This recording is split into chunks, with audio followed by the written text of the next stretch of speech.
Una palabra de victoria. Así hemos titulado esta sexta frase que expresó nuestro Maestro Jesús de Nazaret. ¿Y por qué una palabra de victoria? Bueno, la traducción que tenemos en pantalla dice: todo está cumplido.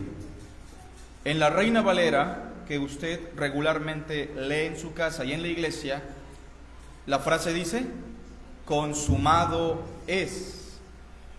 Pero es una palabra de victoria porque esta palabra está manifestando la culminación de la obra de redención y de humillación que vino a realizar nuestro Maestro y Señor Jesús de Nazaret.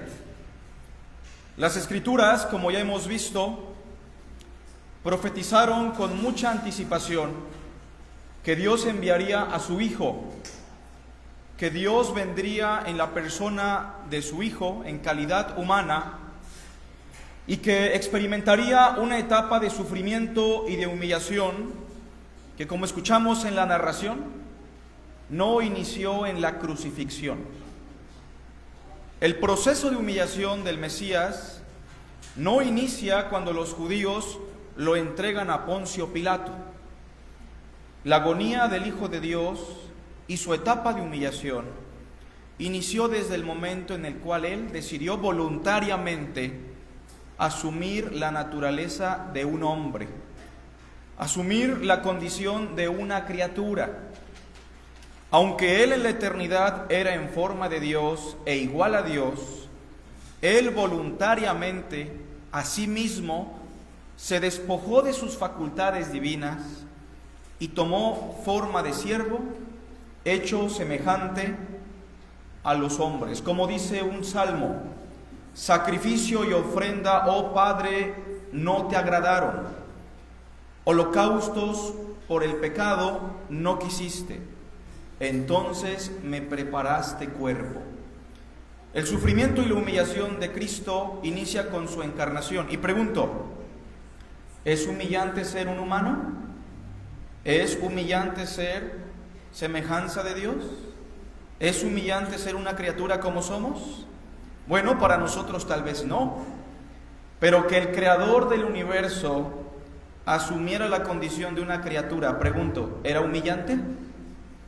Que el dador de la ley de los mandamientos se hiciera súbdito a la ley, ¿no era humillante? Que el creador de todas las riquezas experimente voluntariamente la pobreza, ¿no era humillación? Y para culminar, que el dador de la vida sufriera la muerte, ¿no era también humillante? Así que desde su nacimiento, su vida perfecta, Él experimentó la humillación naciendo en una familia muy pobre, muy pero muy pobre. Mire usted, muchas veces está esperando la llegada de un bebé. ¿Y qué es lo que hacemos regularmente? Empezamos a ahorrar, buscamos un buen ginecólogo, un hospital privado, empezamos a comprar ropa de la mejor, pañales de los más bonitos y cómodos, pero el creador del universo, quien vino a este mundo, no tuvo esas comodidades. Nació en un pesebre. Sin embargo, Él nunca pecó. A los 30 años recibió el Espíritu Santo y fue revestido del poder de lo alto por el Espíritu Santo e inició su ministerio. Nunca pecó, nunca falló, y por mucho en su propia justicia, esto es muy importante, en su propia justicia cumplió la justicia de la ley y la superó con creces. Pero cuando Él cumplió la justicia perfecta, en un momento definido y específico, para que se cumpliera la profecía escrita en el antiguo pacto, Él le anunció y les dijo a sus apóstoles: subimos a Jerusalén. Y si usted ha venido los domingos, sabe que esa expresión es muy constante en el Evangelio de Marcos. Subimos a Jerusalén, y en la ciudad del gran rey, los principales sacerdotes me entregarán a muerte a los romanos, pero al tercer día voy a resucitar. Estando colgado en la cruz, el Señor dice: consumado es. La obra de redención ha llegado a su culminación en su etapa humillante. Y digo que ha llegado a su culminación en su etapa humillante porque aún falta la resurrección. Sin embargo, la expresión griega que aparece en el verso 30, donde dice todo está cumplido o consumado es una palabra griega que yo quiero que usted entienda bien. Es la palabra griega tetelesté, así se lee, así se pronuncia, y tetelesté era una palabra que entre los griegos y el mundo gentil de aquellos días se utilizaba al menos para 3 ocasiones muy en particular, las cuales en este momento yo les quiero explicar y espero que las puedan recordar. Las 3 acepciones más comunes para la frase consumado se usaban de la siguiente manera. En primer lugar, decir consumado o todo está cumplido era una frase que usaban los esclavos voluntarios, eso es muy importante, que terminaban con una tarea o con una labor relacionado al encargo que le daban sus amos. Ustedes saben que en aquella época existía la esclavitud. No digo que no exista la esclavitud en nuestros días, solamente que la esclavitud hoy está en una nómina muy distinta, ¿no? El punto es que existían esclavos que de manera voluntaria se quedaban como esclavos y la ley daba ciertas recomendaciones a este tipo de personajes. Y cuando el esclavo terminaba voluntariamente sus labores, sus quehaceres, sus tareas, se acercaba a su amo y le decía tetelesté, es decir, todo está terminado, todo está cumplido. En ese sentido, quisiera preguntarles, cuando Cristo vino a este mundo, ¿era un esclavo o no? ¿Sí o no? Pues la Biblia no usa mucho la palabra esclavo. En la traducción se usa la palabra siervo, que es una palabra griega, doulos. Pero el Señor, cuando vino a este mundo, no vino en la condición de un rey propiamente, aunque era el rey, sino vino en la condición de un siervo.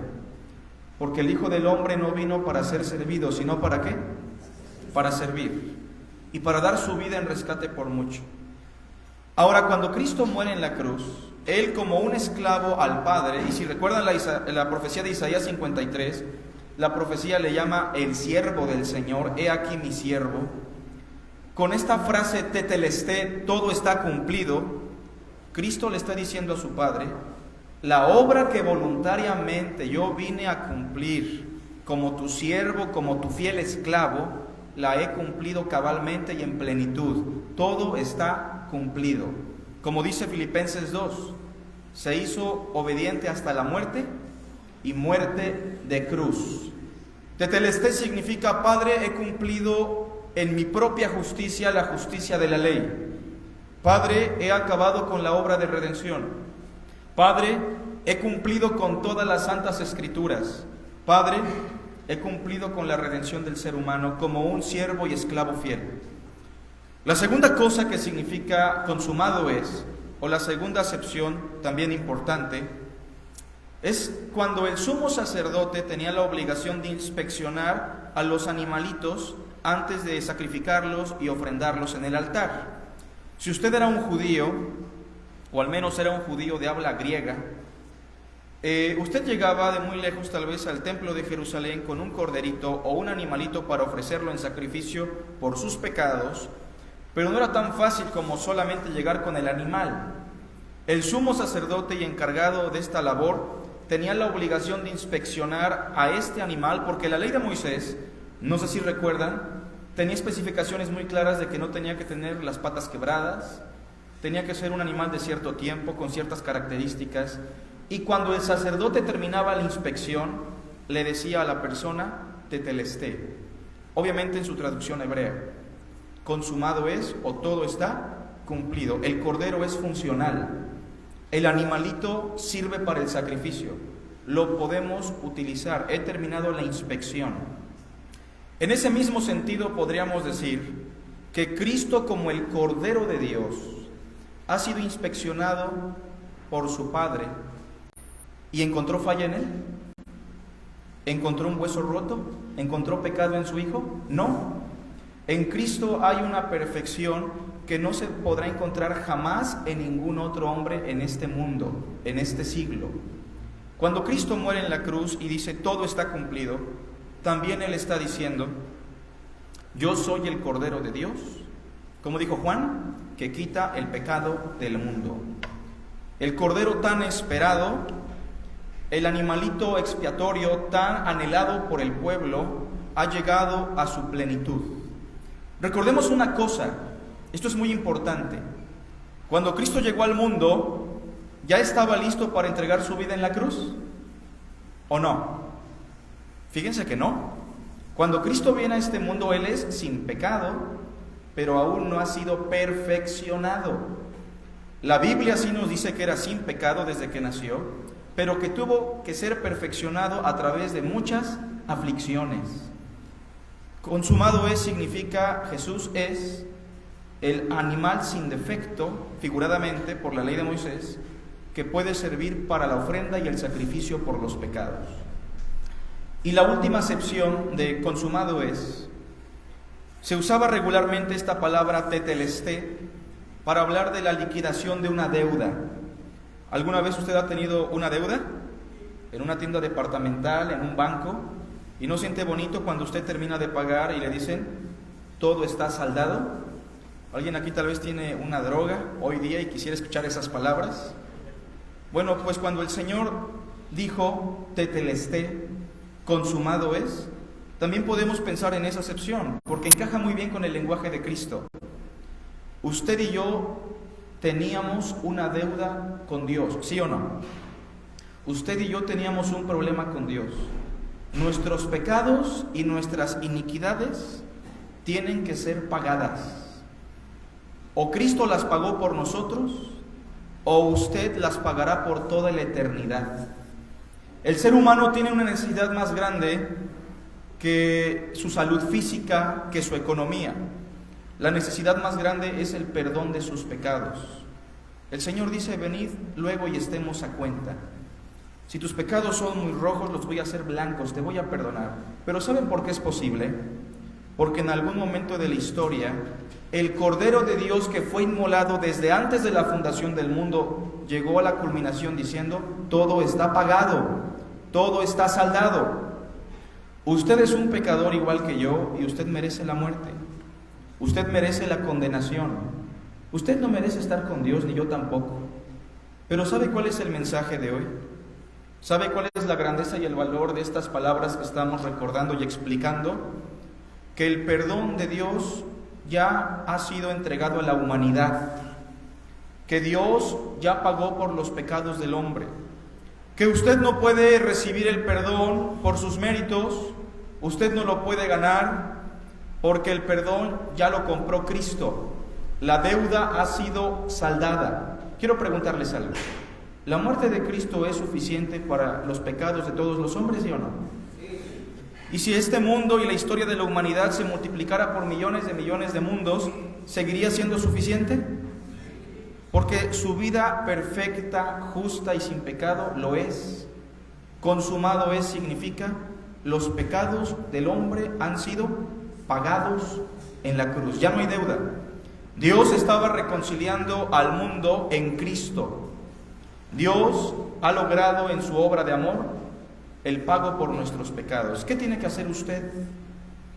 Solamente tiene que aceptar ese regalo de Dios. Solamente tiene que decirle sí a Dios.